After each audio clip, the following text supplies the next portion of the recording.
I sat down with a Hollywood producer, and she had such great advice, because I was going through what do I want to do with my life? What do I want to do with my life? And she goes, stop. She goes, don't ask yourself, what do I want to do with my life? Ask yourself, how do I want to spend my days? Because the first question is so crippling. It's just so overwhelming. Your life, that's a long time. But how do I want to spend my days? What do I want to do day after day? It's far more empowering. And she's getting to the concept of craft. Adapting your mindset, again, coming back to mindset. What I could have used at P&G, besides an assistant, was an attitude adjustment. I wish I would have heard this at the time, because there's a comedian named Robert Hawkins, and he talked about this.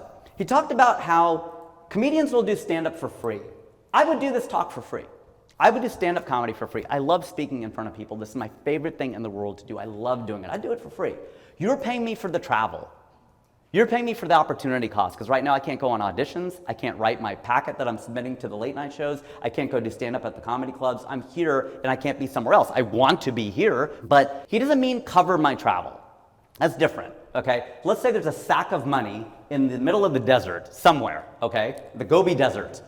How many dollars have to be in that sack for you to go get it, right? I'm gonna cover your travel. I'll pay for your flight, your meals, whatever. But if there's $5 in that bag, there's no way you're going, right?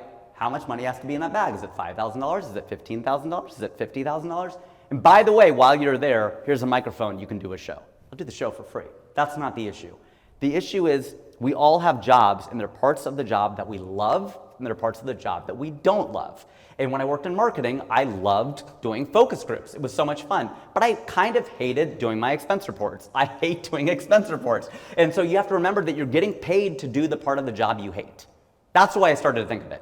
I get to do this, because I remember saying to my roommate at the time, my roommate for 2 years in LA was Hassan Minhaj, if you can believe that or not. He lived with me for 2 years in Studio City, a little more than 2 years. And right before him was this aerospace engineer, Brett Northcutt, who was a white version of Hassan. They were both tall, big hair, very good looking, and my gay brother is like, what is up with your hot roommates? Can I move in with you? But Brett would say this to me too. I remember I said to him once, I'm like, I gotta go to the gym. He goes, don't say I have to go to the gym. You get to go to the gym.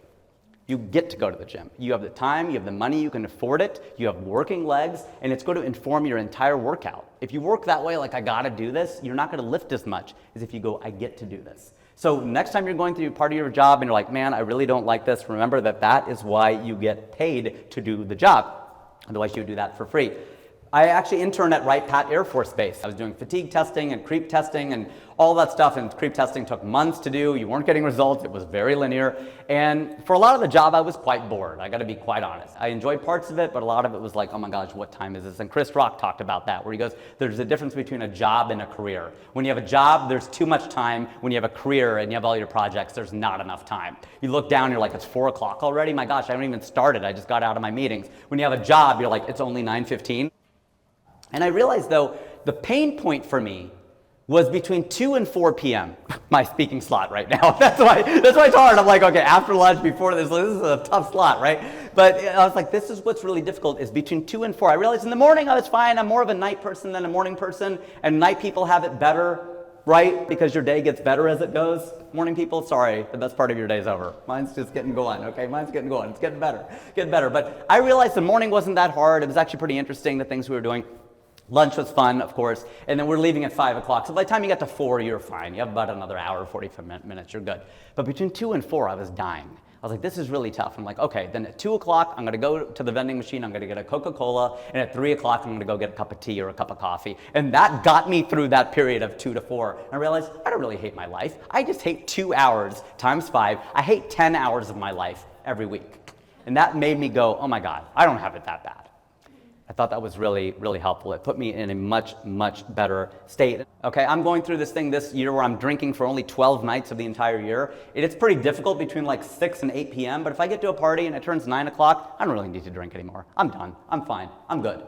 So I realized that if I could just maybe think of the day in parts, instead of saying, oh my God, I'm having a terrible day. No, maybe I had a terrible morning, but the afternoon doesn't necessarily have to be so bad.